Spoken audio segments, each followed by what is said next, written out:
College जा दलो। एक बिरहा एक बहादुर की कहानी हम लोग कभी पढ़ते थे 5 में 6 में तो बहादुरों की बात आती थी तो एक बहादुर को 6 में हम लोग पढ़ते थे। रणवीर चौकड़ी भर भर कर चेतक बन गया निराला था, राणा प्रताप के घोड़े से पड़ गया हवा का पाला था, गिरता न कभी चेतक तन पर वह आसमान पर कोड़ा था, वह दौड़ रहा अरे मस्तक पर। अब भुला गल बनी इतना दिन हो गल कहाँ मन पड़ी 3-4 लाइन मन पर गई इतने बहुत बात दिमाग में आ गए। तो बहादुर एक ऐसा नाम होता है हर माँ बहादुर पैदा नहीं कर सकती।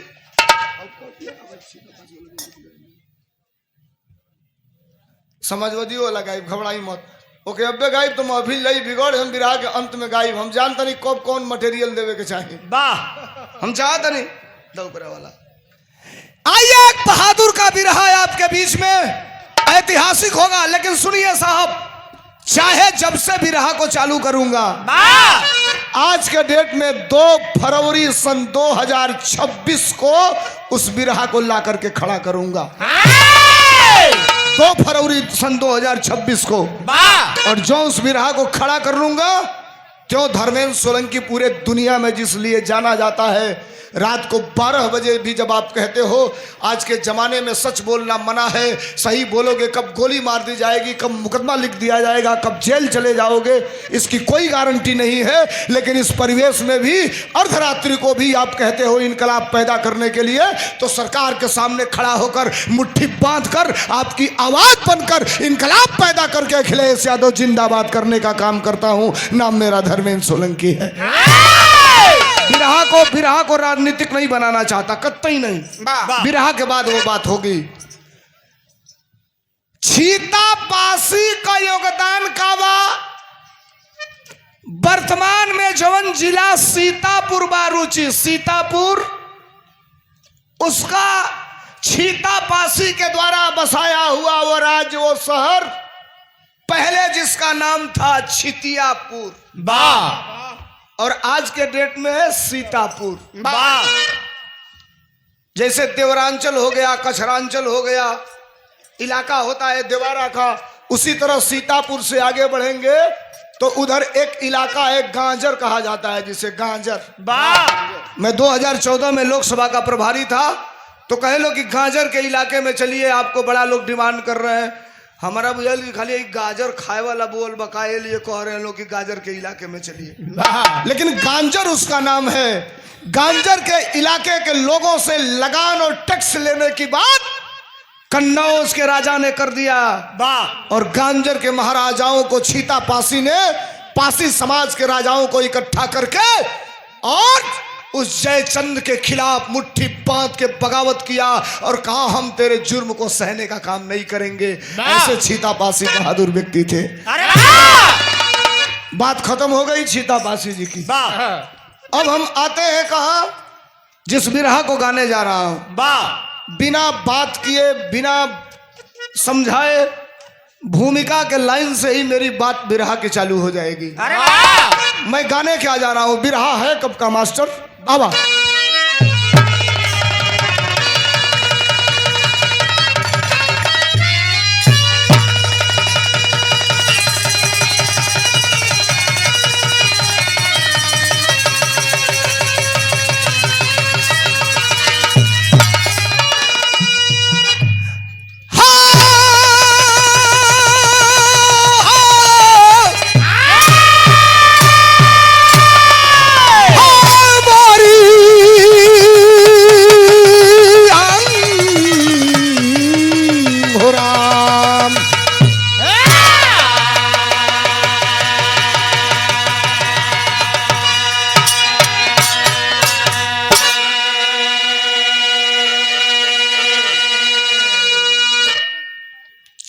किलोमीटर के बात को 4 सेंटीमीटर में भी कहा जाता है मैं जानता हूं।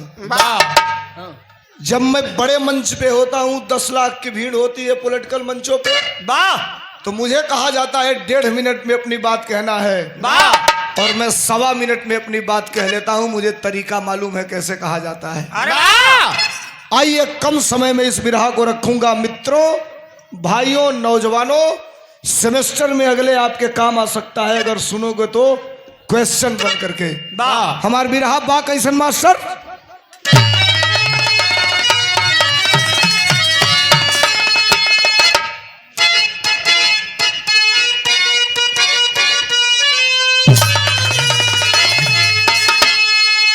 ईमानदारी से हाथ जोड़ा हूं, आपके पैरों पे गिरा हूं। वाह! और अब निवेदन कर रहा हूं कि उठ बैठ ना करिएगा, केवल शांति से सुनिएगा। वाह! एक एक बात का पूरा प्रमाण दे करके आपके बीच में बताऊंगा। अरे वाह! कैसे मास्टर? अरे बच गया, बच गया, अरे महाभारत का डंका, और लड़ने चले बहादुर बंका, सज के कुरुक्षेत्र में, सज के कुरुक्षेत्र में, अरे चला है बर्बरी।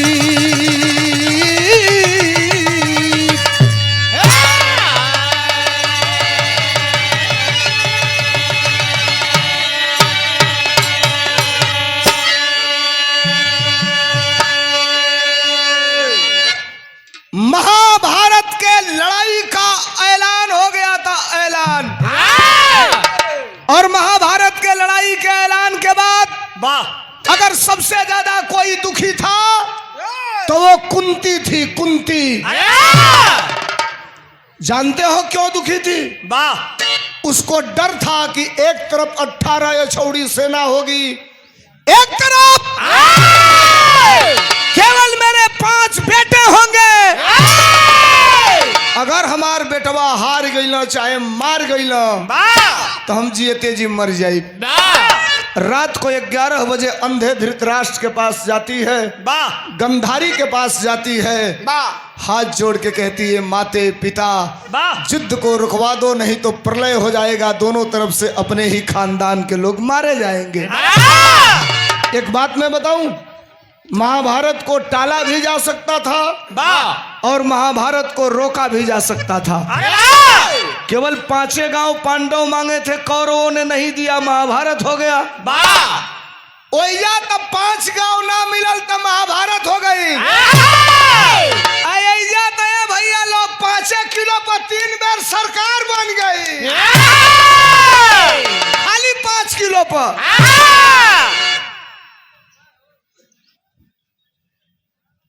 उठ बैठना हो साड़ू भाई। कुंती रो रही है, न धृतराष्ट्र बोला, न गंधारी बोली, रोवत रोवत कुंती आवतिया। जो ही कुंती आवत बिया, रतिया का तौले कुंती का कलैया एगो मेहरारू पीछवा से पकड़ लेलस। कुंती पलट के तकलस, कलस तू के हऊ? तकलस तोरे खानदान का बहू है। तो कुंती कही मेरी कलाई को क्यों पकड़ी? तो उसने कहा तुम रो क्यों रही हो? कलस ए बहिनी ऐसे रोवतनी कि काल महाभारत हुई, 18 यछौड़ी सेना के सामने हमार बेटा हार जई हा। अगर मार जई हा तो हम जियते जी मर जाई।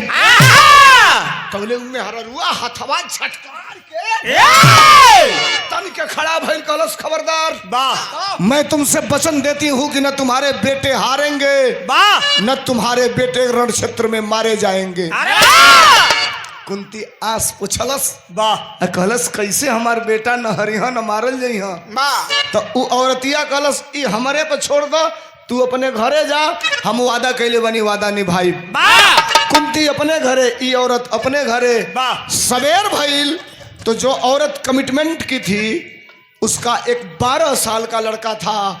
महाभारत में उस पात्र का नाम बताया गया बर्बरी। सवेर का टाइम है, वो लइकवा के नहवा धोवा के महतारी तैयार कैले बिया, पीताम्बरी वस्त्र पहिरावतिया। बिरहा का पहला तरज लाग गई। कवन तरज हमार सर?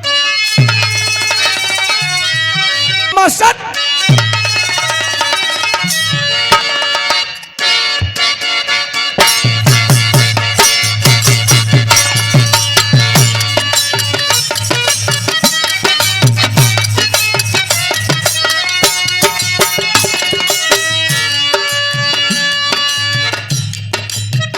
अच्छा देखा तनी आधा मिनट बढ़ी तरी से यही लोग मत वाह वाह कोनो मेहरारू का मर्द प्रदेश जात रहल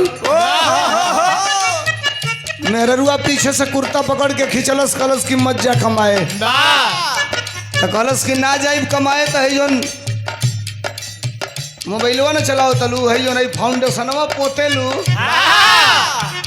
आजो है ओठवा पर अगर तरु हेंगा इठले पे कब दे लाल का फेंक देला का कहल जाला अरे लिपस्टिक हो लिपस्टिक कलस की ना कमाई तो पोतबू कैसे नाराज मत होको सबे नेता आदमी हमरा एकुल से कोनो मतलब रहेला ना एक दिन बिरहा गावे जात रहनी एगो सिटी मॉल में ही चल गेला से टीम वाला कपड़ा खरीदे वाह हम हूँ गली तो मैनेजर देखलस तो नमस्ते कैलस कहा सोलंकी जी हैं हमने कहा यस तो कुर्सी मंगाया कहा बैठ जाइए ई किन लेला सा तो लगला सब मजा लेवे हमसे कहता सा तनी तू नेताइन खाती दुगो लिपस्टिक किन लेना हम कहनी भाई मरते जाए दे ना की कुल काम ना कइल जाला अब 5-7 बेर कहला सा तो हम मर्दे नहीं भैया हमारो मन जाग गई तो हम मैनेजर से कहली कि तुम्हारे कंपनी में जाऊं सबसे महंगा लिपस्टिक होके दुगो ले आवा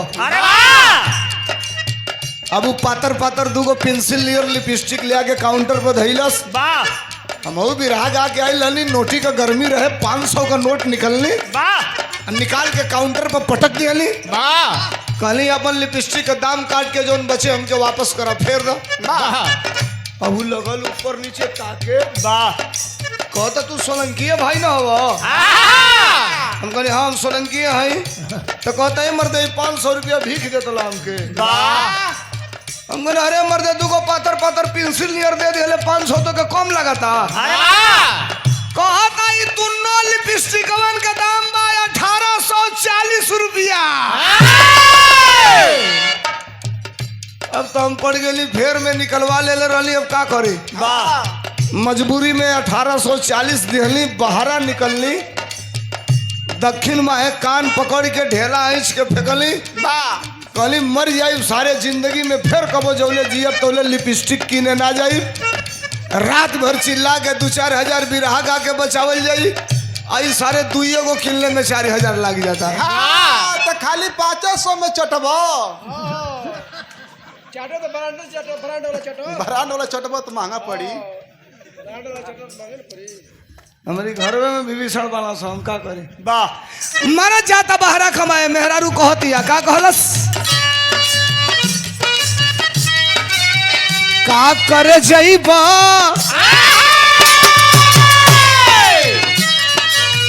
का करे जइबा कमाए बंगलोर पिया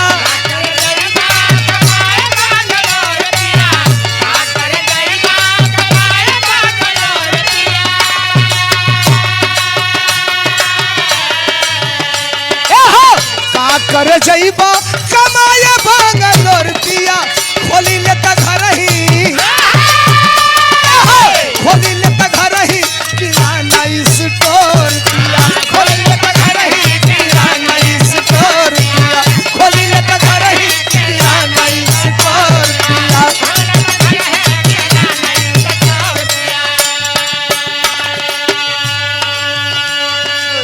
100 रुपयों का पुरस्कार भुआई लाल यादव पूर्व बीडीसी 100 रुपया देकर के सम्मानित किए। नमस्ते प्रणाम। मैं निवेदन किया हूँ आपसे बिरहा को सुनेंगे तो बिरहा के अंत में बहुत बड़ा प्रमाण मिलेगा। महतारी अपने 12 साल के लड़का के पीताम्बरी वस्त्र पहिरा के कलश ए बेटा तो के लड़े जाए बा महाभारत का लड़ाई। वो लड़कवा कलश की हम जाइब लेकिन ए माई हम जाइब तो लड़ब के करे और से तो गवार महतारी अपने बेटा के समझावती है का समझौलस दूधावा का कर्जा चुकाई दी हमोर बेटा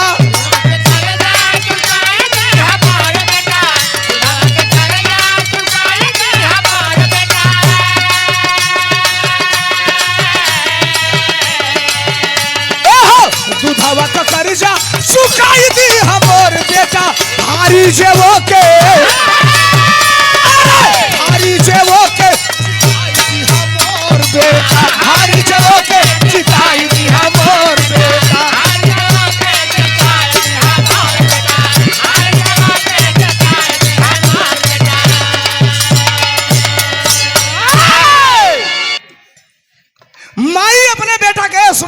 बिरहा से ध्यान न भटके। वाह 1 मिनट हम कहले ही कि बिरहा ओरिजिनल आपके बीच में रही। वाह माई अपनी लड़का से कहलस कि ए बेटा तुम कुरुक्षेत्र में जाना, जा करके लड़ने का काम चालू करना। उ लड़कवा कहलस कौने ओर से लड़ब, तो ले माई भूला गई पांडव को नौवे, नाम भूल गया उसको। वाह। जब नाम भूला तो देखो गंवार मेहरारू कोने का दिमाग लगौलस। ओकरा ई बुझाइल कि 5 गो पांडव बाना, 18 या छौड़ी कौरव का सेना बा। तो ओके ई बुझाइल कि कौरव भारी पड़ी है, 5 पांडव कमजोर पड़ी है। अरे 18 या छौड़ी माने कई लाख आदमी हो गई, अब 5 गो माने 5 आदमी हो गई। तो अपने लइकवा से कहलस कि जवन गोल हारे लगी वही के ओर से जाके ते लड़े लगी है। अब ई लइका धनुष बाण ले हलस, लेके चल दिहलस। डुग डुग डुग डुग डुग डुग डुग डुग डुग डुग डुग दौड़त दौड़त चलत बा। कुरुक्षेत्र में जाई लड़ब, जे हारी ओकरे ओर से लड़ब, ओके जिताई। लइका घुनघुनात बा, आ जब दौड़ता तो घुन घुन घुन घुन घुन घुन घुन घुन लइका का घुन घुनना बाजाता। भैया लोग हो, ई बिरहा हो, हम ना कहब कि का जाने दे ई शहर वाली कजरा, लेकिन भीतर का एगो बात हम बता दे, वो ऊपर भारी पड़ जाई। ई घुनघुन्ना के बाद जवन कहल हलो, पहले माई काकी मेला बाजारी जा सो तो घरे छोट लइका रहे तो वो कुल के गुरहिया लकठा गुरहिया जलेबी किन के ले आवस, लेकिन छोटका लइकवन के डाड़ा ले आवस पहिने खातिर। डाड़ा माने करधन। आपकी ओर का कहल जाला? ओके करधने कहल जाला ना। छोट लइकन के करधन ले आवस पहिरे के। रुचि ऋषिया मत में नाराज भेले के बात नहीं के, लइका लइकी सब पहिरा छोट रहा था। तू पहिरले रहलू करधन? हाँ छोटे पर। अब तारा मने ना पड़ल होई, माई तुहार पहिरौले जरूर होई। हर छोट लइका का महतारी पहिरावेली से कि नजर न लागे। करिया रहेला लइका चाहे लइकी के। देखबू ऋषिया लो मत भैया, ओरिजिनल हम कहिला से सोलंकी अंड बंड बोलता है। अब ना ही छोट लइका पैदा होता ना सो, तो पैदा होते टीटी का जोकी का अमूल का अंडरवियर पहिरा दिहल जाता। इतने गरी नौकी में हरुआ दुकान जो कागज वाला पहिरा हो, तो लिसे का कहल जाता होगा? हगीस हो, पंपस। देखो भैया कहते ना पम्पम, कौन सी हो? पैम्पस। सवेरे पहिरा देतली से ओकर शुद्ध ना हो हगीस। सवेरे पहिरा के छोड़ देतली से कहते से दिन भर हग में साझी के निकाल के फेंकब। जब पूरा गोली आ जाता तो, जब वो पूरा लटके लागता तो देखत अली से वजन हो गइल बा कि नहीं, ओकरी बात तब निकाल के फेंकत अली से। ओरिजिनल बात कहत नहीं ऋषि ये लोग मत। कहीं कहीं तो मर्दे लोग के फेंके के पड़ा था, पहिराओ तली से ऊ फेंकत लो मर्द लोग ना फेंके लोग तो साझी का कमो ना बनी हो लोग। यही लड़का खेलेबो फेंके के पड़ी न। फेंक तू फेंक तो खानदान फेंको, हमारा फेंकले का जरूरी। सुनी सबे पहले लइकन के डाना पहिरावल जाओ, तब माई काकी करधन पहिराव सा, तो एगो कौड़ी गुहि दस, में एगो घूंघूर लगा दस। लइकवा बकैया खेला सा तो घुन घुन गुन गुन बाजे। अरुचि तारा अगर खराब लगी तो मत सुनिया, काने में अंगुरी डाल लिया। सही बात बतावे जाता नहीं, सही बात। इतनी घड़ी न चड्ढी बनियान जी जन्मते लइका पहिरता न सा, पहले 5-7 साल का लड़का हो जा, 20-25 साल पहले तौले कुल के चड्ढी ना नसीब होखे, भग ही पहिरा सा। इतना गरीबी रहे कि कहाँ से अंडरवियर नसीब होई। 2-4 गो वही में सारे लंठ हो जा सा छोटका लड़का बा। आदत बिगड़ जाओ, धूरी माटी में खेलत खेलत गब्दे पकड़ के मिसल चालू कर। हाँ हो, हम एकदम ओरिजिनल बात बताओ, तनी गड़बड़ नहीं बतावत। आदत बिगड़ जाओ कोनो लइकन का, जब देखा तब पकड़ के ना मिसल चालू कर दो। तू तो भैया मौगे बड़।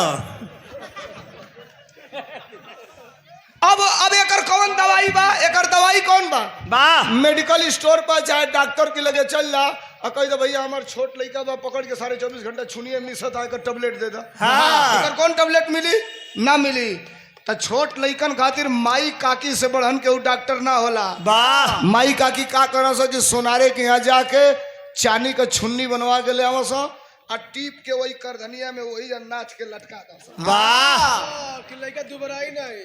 रुक रे मत कहे पीछे में आ गया के बोले बाती का काटल अब लटका दस तो पहले तो पकड़े तो मुलायम नरम रहे तम्मी से वाह और जब चानी लटक जावे एक बार पकड़े तो टाइट तो कब दे हटा ले हाथ वाह दूसरा बार पकड़े टाइट तो कब दे हटा ले हाँ यानी एक हफ्ता में ओकर आदत छूट जा हाँ, लड़का दुबरा सुनाओ से लइका दोबारा सना हाँ तो अब आवल जाओ उ लइका चलल बा कुरुक्षेत्र में लड़े खातिर वही बोलत बा कि जे हारी वही कवर से लड़ब भगवान कन्हैया सवेर का टाइम हो ध्यान धैले हम वाह सोचत हम अगर काल बाण चली महाभारत की लड़ाई में कौरव के तरफ से पहला बाण कौन रोकेगा वाह और पांडव के तरफ से चलेगा तो कौरव के तरफ से पहला बाण कौन रोकेगा तब तक उनके लौक गई कि एगो लइका आवता महाभारत की लड़ाई में वाह अगर लइकवा आ जाई तो अकेले एक बाण चलाई पूरे महाभारत का खात्मा कर दे ब्राह्मण का भेष बना के आकर रास्ता में खड़ा हो गई ना बिरहा का तरज बदल गई कवन तरज है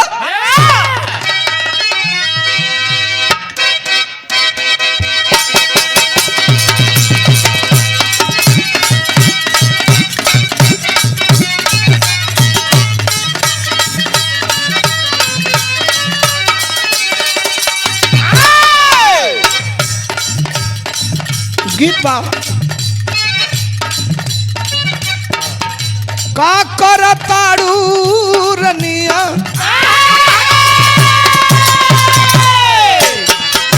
का करताड़ू रनिया हमके बतावना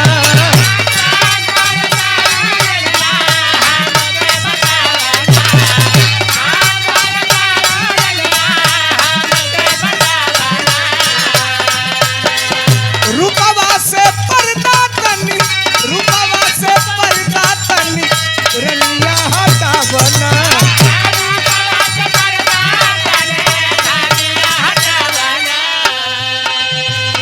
अरे का करताड़ू रनिया हमके बतावना रुपवा से पर्दा तनी रनिया हटावना तब मेहरुआ कहलस माथे पर हम विद्या लगवनी माथे पर हम विद्या लगवनी निहंग रूप सवारी पलम जी सरक जाता सजन जी सरक जाता कमर से इसको नवानी सारी पलम जी सरक जाता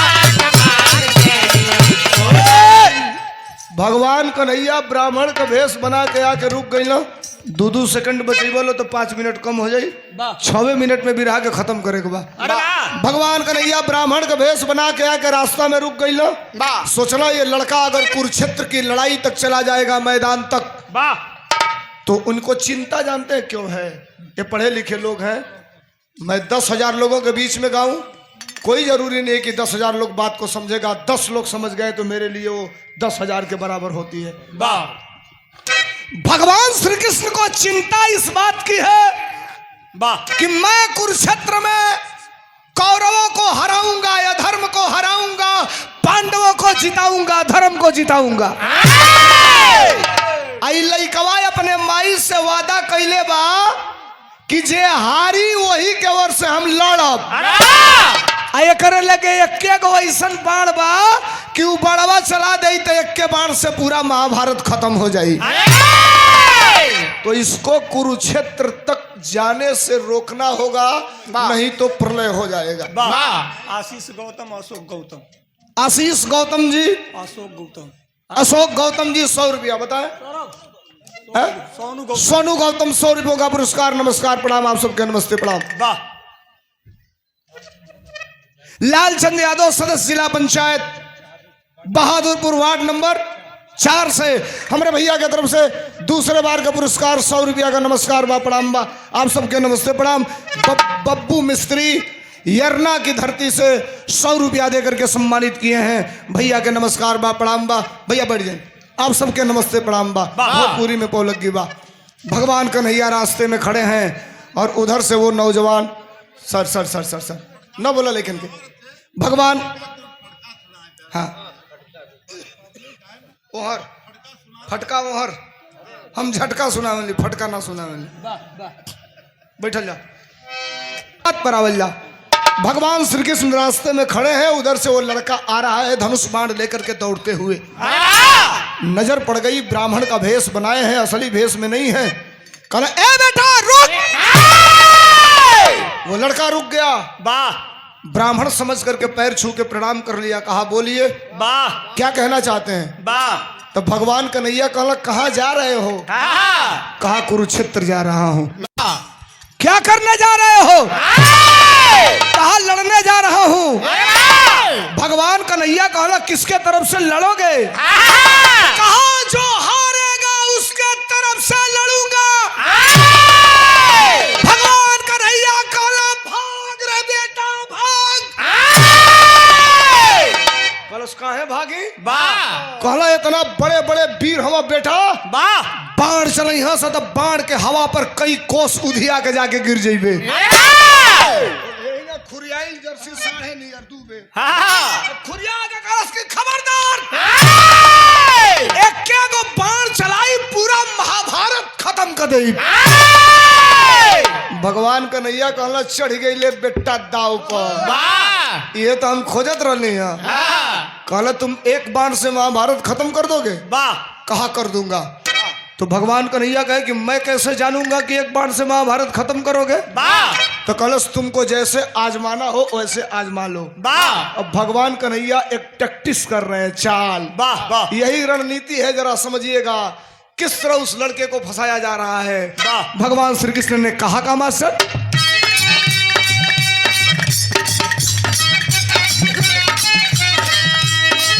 रुकिए।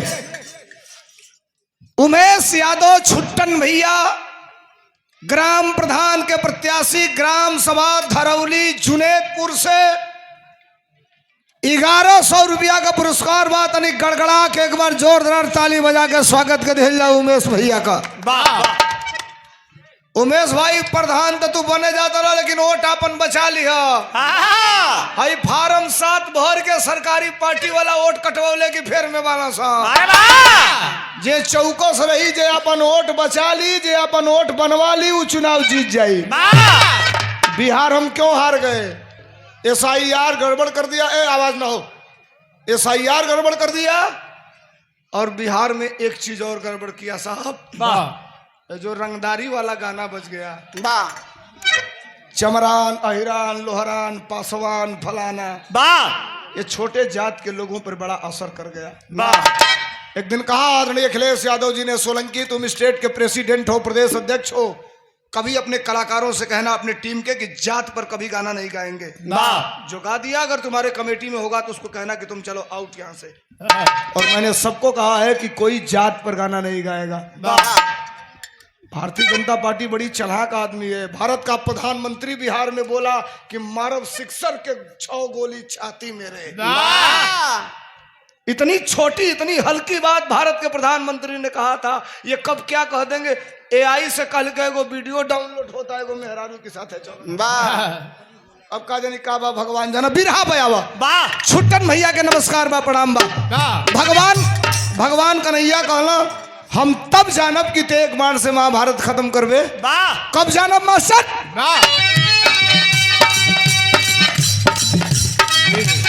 अरे वीर अगर हुआ अपन, वीर अगर हुआ अपन वीरता देखावना।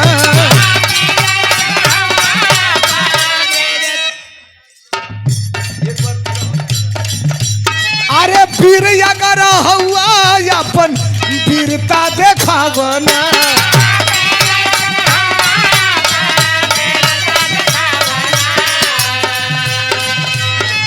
अगर तुम एक बार से महाभारत खत्म करने की बात कर रहे हो तो सुनो नौजवान, मैं कब मानूंगा कि तुम एक बार से महाभारत खत्म करोगे।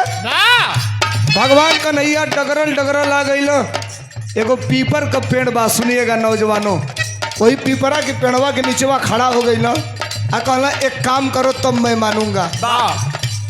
भैया छोड़ दो, भैया छोड़ दो, भैया छोड़ दो हो। अरे जाए तो भैया 5 मिनट और बात छोड़ दो, हम करा ले किनारे। हाँ किनारे हो जाए। वीर अगर हुआ अपन वीरता देखावना अरे पिपरा का पतई के पिपरा का पतई के बाण से छेदावना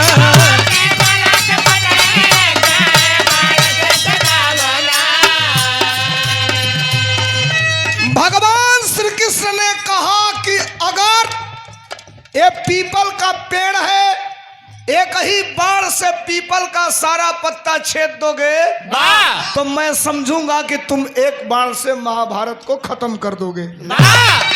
वो लइकवा कलश बस इतने तो भगवान का नहीं कहना तो के हल्लुक लगा था तो ले का कैलस वाह उ लइकवा निकाल के बाण धनुष पर चढ़ा के मंत्र पढ़े लागल आ तोले एहर भगवान कन्हैया एगो पिपरा के पतैया तूर के आ निचवा गिरा के लतवा से दबा लिहन आ तोले उ लइकवा कैलस का मास्टर अरे कहत दे धनुष का रूप कहत दे धनुष का रूप छेदे बतिया के अरे छेदे बतिया ये के बाण से कांपले कन्हई छेदे बतिया ये के बाण से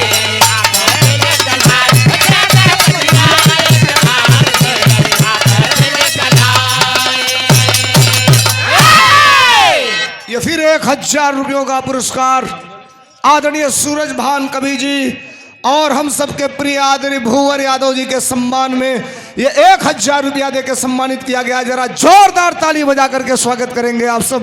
भैया को नमस्कार, आपको सहृदय प्रणाम। हमेशा आपका आशीर्वाद आपका स्नेह हम लोगों के साथ एक अमूल्य उपहार के रूप में मिलता रहे। 51 रुपयों का पुरस्कार शिव मंगल भैया के तरफ से ये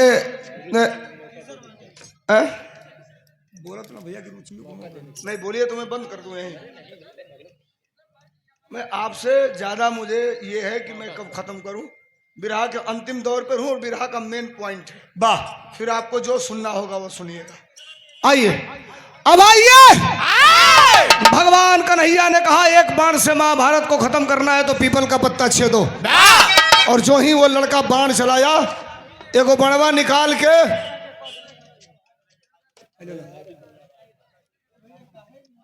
संजय पासवान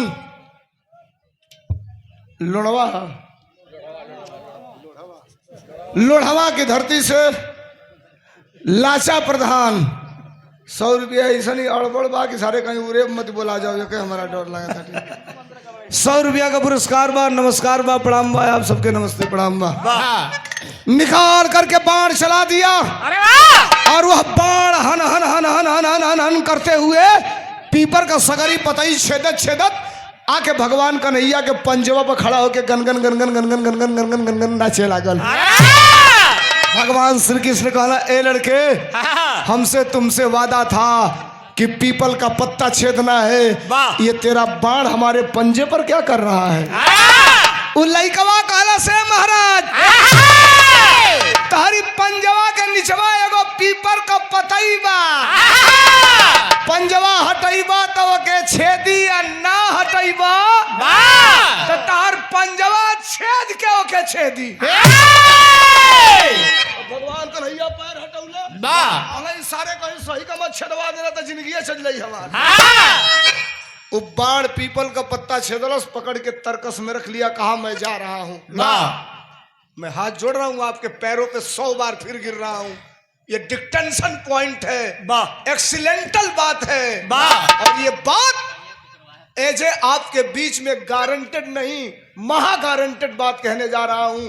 बिरहा कोई किसी कलाकार से आप बहुत बड़ी धुन तरह सुन सकते हैं, लेकिन कहानी का सारांश आपके बीच में ओरिजिनल कोई नहीं दे सकता जो मैं देने जा रहा हूं आपके बीच में। सुनिएगा, सुनना है धर्मेंद्र सोलंकी से। जो ही उस लड़के से भगवान कन्हैया ने कहा कि बहादुर लग रहे हो, जो वीर होता है वो दानी भी होता है। तो कहला से मर्दे हम का जाने कि भिखमंगा से पाला पड़ गई बा, जौन मांगे के बाबू मांग ल तो के दान दे के हम जाई कुरुक्षेत्र। भगवान कन्हैया मांगत हवन बिरहा के टेरी में। का मंगला मास्टर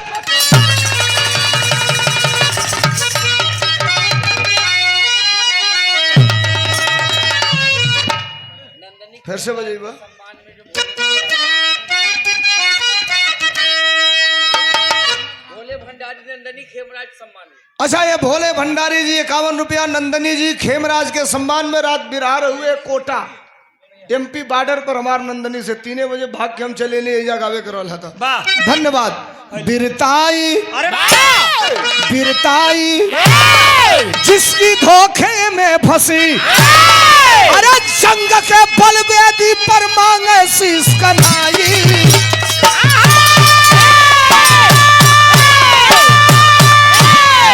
जंग के बलवेदी पर मांगे शीश कन्हाई, बिरताई जिसकी धोखे में फंसी। नमो बता दो भैया।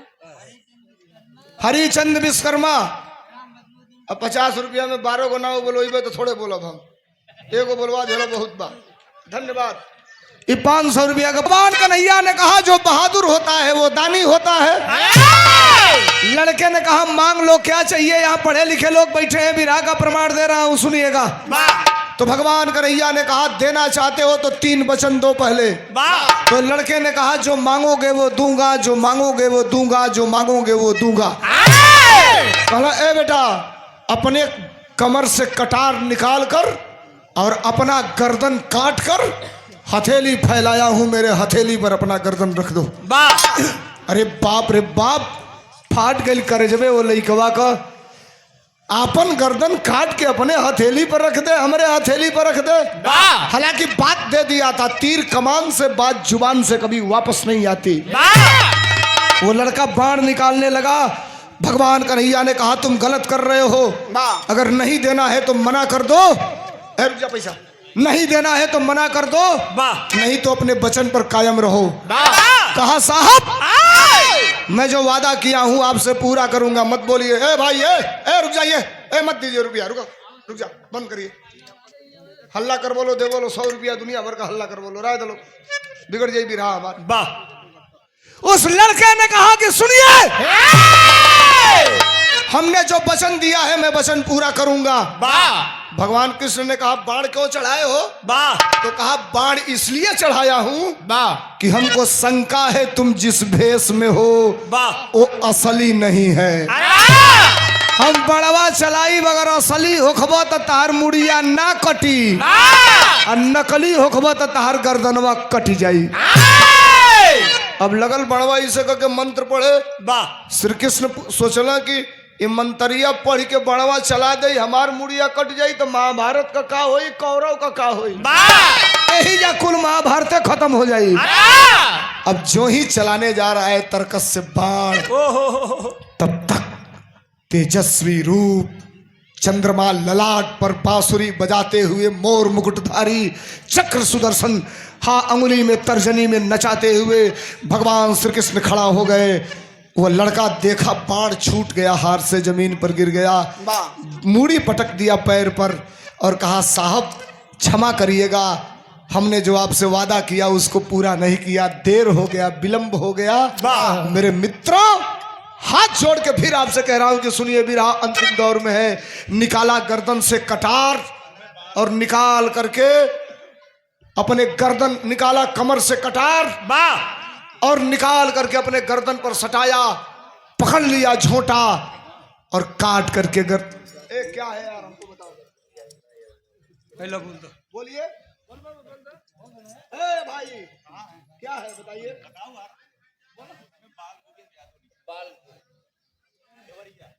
बाल गोविंद यादव देवरिया से 100 रुपया देकर के सम्मानित किया गया। बहुत धन्यवाद, बहुत नमस्कार, आप सबको नमस्ते प्रणाम। सोनू आशीष भैया मित्र, किसको बुला रहे हैं? बात कर रहे दीजिए, तब मैं बता रहा हूं। हो गई बात। सोनू आशीष के मित्र, सोनू आशीष के तरफ से 100 रुपयों का पुरस्कार, नमस्कार प्रणाम। वाह भैया के नमस्ते प्रणाम। बा निकाला कटार, वाह काट करके देने जा रहा है, तब तक वो लइकवा कलश की ए साहब मुड़िया तक काट के दे तनी, लेकिन हमके तनी हम मर जाए तो हमारा आत्मा भटकी, हमके खाली ई बता दो कि हमार गर्दनवा काटल कहे जाता, हमार कसूर का बा। भगवान कन्हैया ने कहा तुझे बताऊंगा तेरा गर्दन क्यों काट रहा हूं। जानना चाहते हो तो सुनो। जिस लड़ाई में जा रहे हो उसका नाम है कुरुक्षेत्र, महाभारत। मैंने प्रण किया है सत्य को जिताऊंगा, सत्य को हराऊंगा। वाह। तुमने प्रण किया है जो हारेगा उसके साथ लड़ोगे, तो मैं कौरव को हराऊंगा, पांडव को जिताऊंगा। वाह। और तुम कौरव हारेंगे तो कौरव के तरफ से खड़ा होकर लड़ोगे, अपने माँ को वचन दिए हो। वाह। जब लड़ोगे तो पांडवों का सर्वनाश हो जाएगा। सत्य को जिताने के लिए तेरे खानदान को विजय दिलाने के लिए तेरा गर्दन काटना जरूरी है। खचाक दे काटा गर्दन अपना। भगवान कन्हैया हथवा फैलौले हम ए हथेलिया पर पटक देहलस मुड़िया, फच दे छीटा पड़ल खून का। भगवान कन्हैया एक हाथे खूनवा पोछ के और कटल की मुड़िया की ओर तकला तो ले टप टप दू ठोप कटल की मुड़िया के अखिया से आंस टपक गई। भगवान कन्हैया कहला बहादुर रोता नहीं है, तू रो क्यों रहा है रे बेटा? तो कहला साहब मैं इसलिए नहीं रो रहा कि मेरा गर्दन कट गया, मैं इसलिए रो रहा हूं कि मेरे मन में इच्छा थी महाभारत की लड़ाई देखने की। अब लग रहा है गर्दन कट गया, मैं महाभारत की लड़ाई नहीं देख पाऊंगा। भगवान श्री कृष्ण ने कहा मैं वादा कर रहा हूं कि तू महाभारत की लड़ाई देखेगा। उठा के मुड़िया फेंक देना आसमान में। एजा के बात एजे छोड़ा, महाभारत का लड़ाई भइल, कौरव हार गेला, पांडव विजेता हो गई। महाभारत का लड़ाई को दिन चलल है। यस, तालियां होनी चाहिए इन दोनों बुजुर्गों के लिए। ये लिए कि नए लड़के आजकल केवल यही बताएंगे कि उर्फी जावेद का अंडरगारमेंट किस कलर का था। महाभारत की लड़ाई पूछ रहा हूं साहब, एक भी नौजवान नहीं बताया। ये इतिहास जानने की जरूरत है साहब। अब एक हफ्ता सूत के पांचों भाई जागल वालों, पांचों भाई कहता लो हम लड़ाई जीतनी, हम लड़ाई जीतनी, हम महाभारत जीतनी। तोले भगवान कन्हैया आ गई ला, कहला कैसन पंचायत होती है। तो अर्जुन कहे कि मैंने आपने जिसको कहा सबको मारा, मैंने लड़ा, महाभारत की लड़ाई जीता, और ये चारों लोग भ्रम में है कि हमने जीता। तो भगवान कन्हैया कहला ये मर्दे अर्जुन, ताकि घमंड बका के तोहरे चलते लड़ैया जीतल गई। बस अर्जुन बिगड़ गई ना, बिगड़ के भगवान कन्हैया से पूछे तमन बिरहा के खड़ी में का पूछला मास्टर?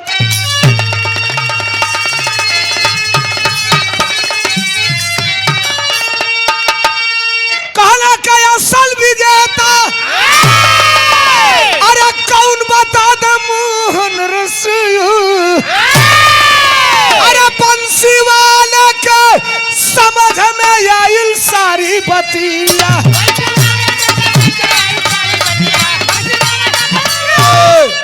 असल विजेता कौन बता दो मोहन रसिया, बंसी वाले के समझ में आइल सारी बतिया। भैया 2 मिनट 1 सेकंड बस बैठ जा, बिरहा का मेन पॉइंट है साहब। मोर भैया ना करेजा लगा के गौले ही तो बिरहा का मेन प्रमाण सुन ला लोग। अर्जुन कहे कि हमने नहीं लड़ा तो कौन लड़ा? श्री कृष्ण ने कहा मैं बताऊंगा तो तुम्हें झूठा लगेगा। तो अर्जुन कहे कौन बताएगा? तो भगवान कन्हैया बताए। क्या बताए? कहला ये कर गवाही दे तुहरे खानदान हो, और लइके परबरीक लग के यही भगवान हो।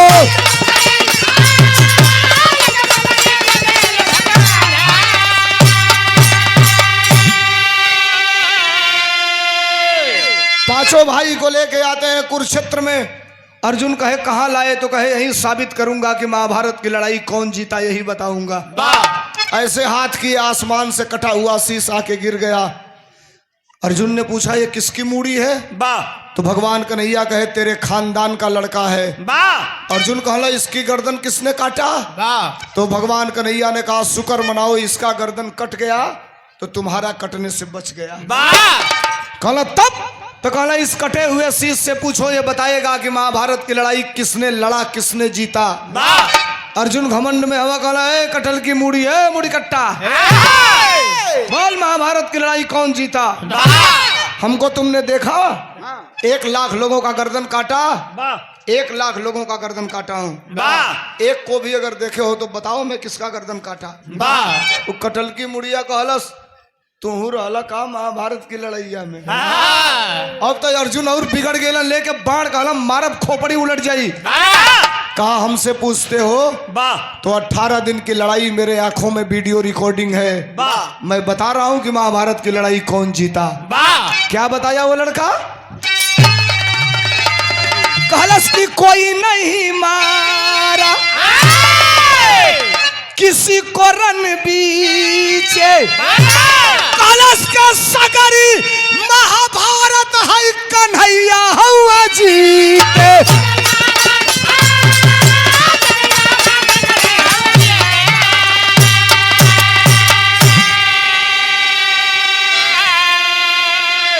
अठारह दिन की लड़ाई में हमने केवल कुरुक्षेत्र में 2 आदमी को देखा, एक श्रीकृष्ण वाह और एक चक्र सुदर्शन। अरे वाह बाकी किसी को नहीं देखा। वाह अर्जुन नाराज हो गए, कहे श्री कृष्ण ने बेइज्जत कराने के लिए यहाँ लाया है, हम लोग चल रहे हैं घर। घरे जाए लगल लो पांचों भाई तोले भगवान कहला कि हम औते बानी। अर्जुन कहला आवो चाहे नहीं वो फर पड़ा। अब कन्हैया जी भगवान श्री कृष्ण सोचला ही मुड़िया फिर फेंक दें आसमान में। तोले वो मुड़िया से कटल की मुड़िया से हर हर हर हर हर हर हर हर आंस चुए लागल। ए भैया गदोरिया में से भर के हंसुइया गिरे लागल। भगवान कन्हैया कहलक काहे रो रहे बेटा? तो कहलस ए साहब सबका उद्धार कर दिहला, हमार उद्धार कब करब? कबले त्रिशंकु नियर ऊपर नीचे लटकत रहब। तो भगवान श्री कृष्ण कहला तोरो उद्धार हो जाई। तो लइकवा कटल की मुड़िया पूछलस कहिया? तो कहलक कलयुग में। ई कलयुग ह, आज 2 फरवरी ह। एक कलयुग है, आज 2 फरवरी सन 2026 तो आज 2 फरवरी सन 2026 के भी वो कटल की मुड़िया बाबर बरीक वाली। आज के डेट में भी वो कटल की मुड़िया बरबरीक वाली एक कलयुग में 2 तारीख के 2 फरवरी के भी बा। कहाँ बा मास्टर? अरे बचन आपन पूरा कैले प्रभु घन श्याम हो। अरे उहे बरबरी कयाजू भैले खाटू श्याम हो।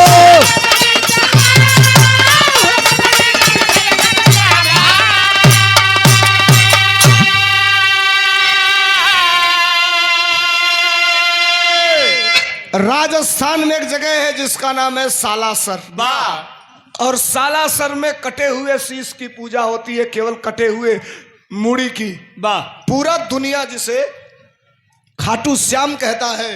कहीं पोस्टर पे बैनर पे फोटो आप देखते होंगे खाटू श्याम का, तो केवल खाटू श्याम का फोटो नहीं रहता है, उसके साथ एक स्लोगन जरूर रहता है, हारे का सहारा खाटू श्याम हमारा। माई कहला रहे बेटा जे हारी वही के ओर से जाके लड़ी है। उहे बरबरीक आज के डेट में खाटू श्याम के रूप में पूजल जालन। बिरहा खत्म भइल जौले हम गुरु बिहारी गुरु गणेश गाई तो एक लाइन साइकिली आला सुना दी, आप लोगों के सुना के बंद कर देते हम। सुनल चाहता नहीं सबे के सुनल चाहता तनी हाथ उठाई सबे, तब ना तो हम बंद करे जाता नहीं। तेरे एक बार ईमानदारी से बस ये 500 रुपया का